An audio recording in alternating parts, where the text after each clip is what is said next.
고용이 구조적으로 증가하기 위해서 우리나라의 이 기업 구조가 변화될 필요가 있습니다. 그러니까 우리나라는 소위 대기업 집단이라고 이야기하는 재벌들 말이죠. 재벌들은 갈수록 전 세계적으로는 경쟁력이 더 있어지는 쪽으로 가고 있습니다.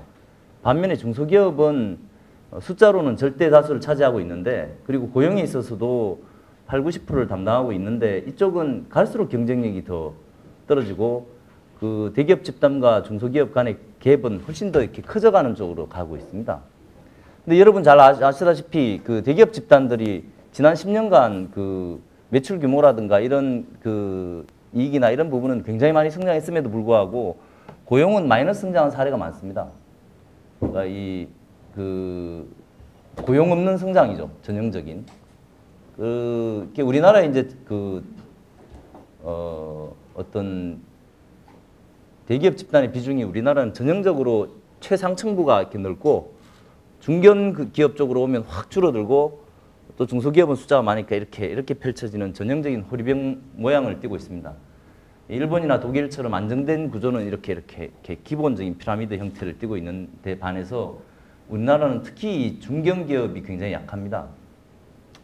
중견기업 그러면 뭐 정의를 내리기는 뭐 따라 다르겠습니다만 대체로 인터파크 정도가 이제 중견기업에 속하는 거겠죠. 그러니까 매출액이 보통 한 1,000억에서 1조 사이 정도를 얘기합니다. 물론 인터파크의 판매액만 보면 뭐 몇 조 되긴 하지만 이제 전체의 GMS 규모고 실제 매출만 잡으면 수천억 규모니까 딱 중견기업 정도에 속한다고 봐야겠죠.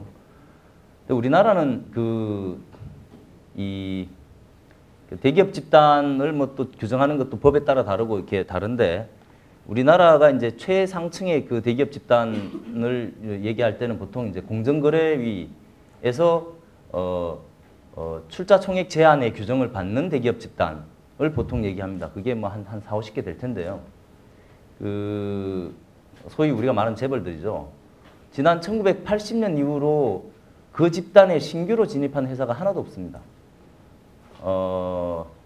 유일하게 있는 게 뭐 KT 같은데, 근데 KT는 공기업이었다가 민영화된 데라서 사실 새로 이렇게 생긴 게 아니고 외국계 기업이 한두 개 있었던 것 같고, 유일하게 있는 게 KTX인데, KTX 아니라 STX인데 KTX는 기차죠. 제가 이 강연의 전문가가 아니라서 좀 그렇습니다. STX도 사실은 쌍용그룹이 해체되면서 쌍용의 쌍용해운이었던가요? 이제 그게 이름을 바꾼 거잖아요. 그러니까 신규로 사실은 기업이 성장한 회사가 아닌 거죠. 그러니까 그런 측면에서의 어떤 우리나라의 기업 구조를 분석해 보면 상당히 암울합니다, 사실. 그러니까 이런 나라는 없습니다. 예, 이런 식으로 이렇게 구조적으로 고정화되는 대기업 집단이 딱 그렇게 고정화되는 이런 그래서 사실 뭐 안 하는 게 없고 그리고 대기업 집단의 이익 규모는 계속 커져갑니다. 그러니까 이런 건 두 가지 큰 문제가 있는데, 하나는 뭔가 하면 저는 새로운 기업이 특히 당대에서 새로운 기업이 만들어지는 것의 어떤 비율이 저는 그 국가의 건강성과 역동성을 측정하는 가장 중요한 지표라고 생각합니다. 제가 연전에 이제 그런 데이터를 한번 봤는데, 예를 들자면 이런 거죠. 그러니까 뭐 그 나라의 뭐 100대 부호 또는 500대 부호 중에 당대의 그 부를 이룬 사람의 비중이 얼마나 되느냐, 이런 거죠. 미국이 제일 높아요. 미국이.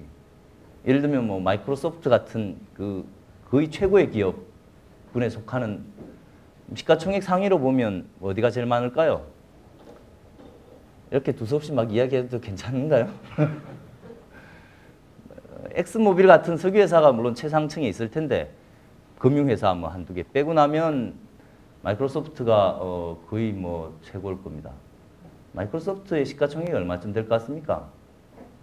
한 5, 60조 정도 될 겁니다. 그죠? 몰라요? 관심 없어요? 우리나라에서 시가총액이 제일 많은 게 삼성전자인데 요새 얼마쯤 하나요? 한 120조 하나요? 그렇죠. 마이크로소프트, 그 다음에 뭐 요새 최근에 이제 애플이 워낙 약진해가지고 애플도 한 250조 정도 할 거고 구글 뭐 이런 것들이 다 당대에 불을 그 이룬 회사들이잖아요. 그 회사들이 뭐 나스닥이든 거래소든 사실은 거기에 그 최상위 그룹을 형성하고 있는 그런 거죠. 그러니까 미국이 사실 굉장히 문제가 많은 나라임에도 불구하고 하여튼 그만큼의 건강성들을 유지하는 걸 보면 저는 그런 사회의 역동성이라고 하는 게 그래서 그렇구나라고 이제 느낍니다. 반면에 우리나라는 제가 방금 예로 든 것처럼 1980년대 이후로 신규 대기업 집단에 제대로 진입한 기업이 하나도 없고 당대에 불을 이룬 사람의 비율이 거의 가장 낮습니다. 우리가 아는 회사들 한번 봐요. 삼성이든 뭐든 뭐 지가 만든 게 어디 있습니까? 다 뭐 그 할아버지에서부터 내려왔거나 아니 아버지한테 내려온 거죠. 심한 건 요즘은 주로 3세가 많다는 겁니다. 2세도 별로 없어요. 이 2세는 그래도 좀 낫습니다. 보면. 왜냐하면 아버지가 고생한 걸 쭉 보면서 자랐기 때문에. 근데 3세는 아무 개념 없는 게 태반입니다. 자, 정말 이 사람이 어떻게 살아가는지에 대한 기본 개념도 없는 애들이 뭐 대부분이어서 그런데 그만큼 부는 이제 다 가지고 있는 이런 사회는 정말 이렇게 비전이 없는 사회입니다. 그래서 좋은 기업 만들어서 돈 많이 한번 벌어봅시다. 그래서 뭐 처음엔 중소기업으로 작게 시작하지만 뭐 벤처기업으로 시작하지만 그게 중견기업이 되고 대기업이 되고 이렇게 가야 되는 거죠. 근데 이 사회가 이렇게 역동성이 떨어지고 부가 세습되고 그것이 모든 것들을 결정하는 그러니까 지금 뭐 부의 세습이 아니라 계급의 세습이 이제 지금 자연스러워졌잖아요. 옛날에는 우리 윗세대만 하더라도 뭐 고시 같은 한방도 있고 예?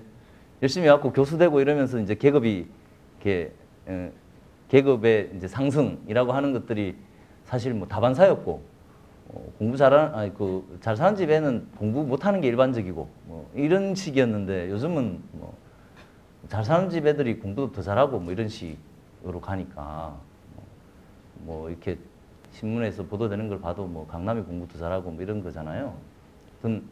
이런 식으로 사회가 이 역동성이 현저하게 떨어지게 되면 정말 그 사회는 이렇게 비전이 없는 거다. 그건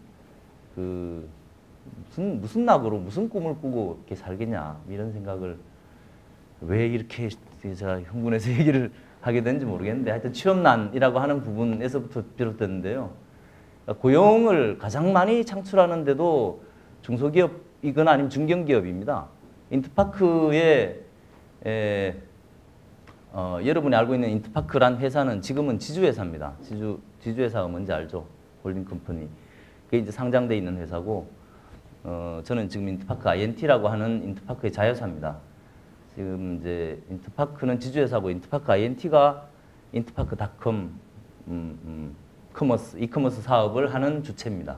그래서 이제 그 인터파크 INT만 하더라도 우리 인터파크 INT와 또 우리 이제 자회사가 한 3개 있는데 인터파크 INT의 자회사가 이제 고객 서비스 담당하는 데랑 물류 쪽 담당하는 데랑 그다음에 이제 저 한남동에 공연장 짓고 있는 쇼파크라는 이렇게 3개의 자회사가 현재 있는데 인터파크 INT와 자회사 합치면 우리 인원이 한 1,300명쯤 됩니다.